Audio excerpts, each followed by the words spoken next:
You right. آج کل آپ کے حالات کیسے ہیں عمران خان صاحب کے ساتھ؟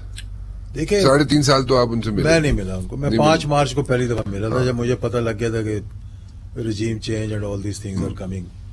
یہ بھی پتہ لگ گیا تھا کہ who is going to replace him.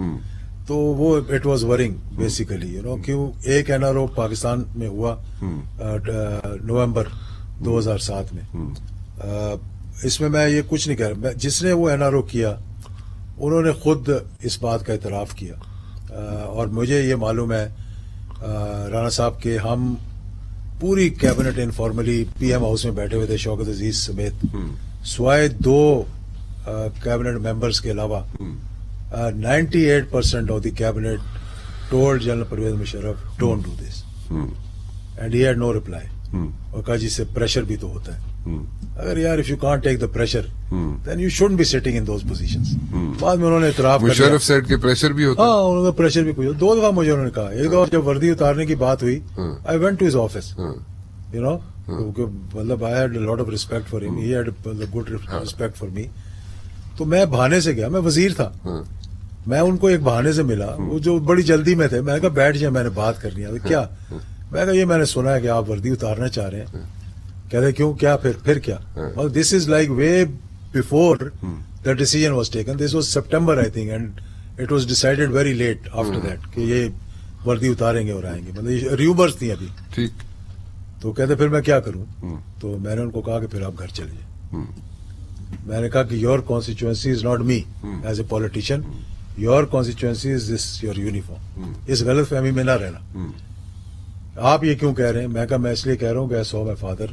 Lot of people used to come and tell him جی کہ مسلم لیگ کو ٹیک اوور کر لیں, یہ کر لیں, and fortunately he was lucky enough that he kept wearing his uniform till the time he died. میں نے کہا ورنہ ان کی بھی مطلب جو عزت کے ساتھ گئے ہیں تو عزت کے ساتھ نہیں جانا تھا انہوں نے.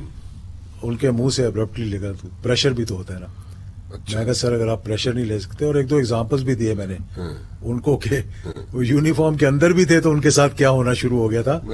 تو میں نے پھر ان کو کہا اگر آپ پریشر نہیں لے سکتے تو سر میں یہ کہوں گا کہ آپ وردی اتار کے کنٹینیو نہ کریں. ابھی مطلب کہ آپ کے حالات جو ہے 3.5 سال آپ عمران خان سے نہیں ملے. آپ کو میں پھر ان کو جب ملا تو میری ایک ہی خواہش تھی کہ یہ, اور مجھے پتا تھا کہ اگر یہ رجیم چینج ہوگی جو ہونے جا رہی ہے, اور چاہے وہ کسی طرح بھی ہو, چاہے وہ سندھ ہاؤس میں گئے اپنی مرضی سے گئے, چلو جی ڈیموکریٹکلی گئے, ہم کہتے ہیں جو بھی ہوا وہ ہوا, مجھے پتا تھا کہ آگے جا کے حالات بہت خراب ہو جائیں گے. Last 6 months whether somebody likes it or not, Imran Khan economy کے لحاظ سے he was going in the right direction.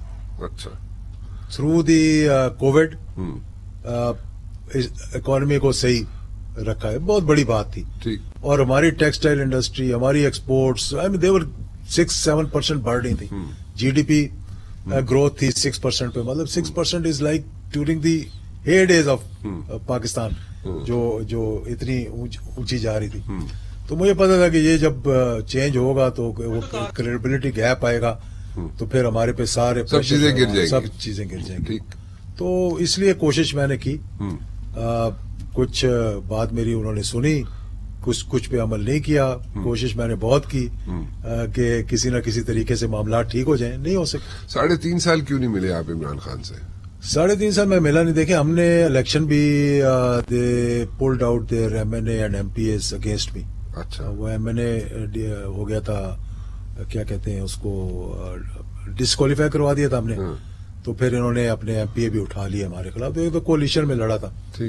اس کے بعد نہ انہوں نے کال کی نہ میں نے کی. پھر جو میں دیکھ رہا تھا کہ جو مطلب the governance basically was not the way it should have been, wrong people at the right places, مطلب اس قسم کی جو چیزیں تھیں. اور پھر اس وقت کوئی مہنگائی, بے روزگاری, مطلب ڈائریکشن بالکل صحیح نہیں تھی اس وقت.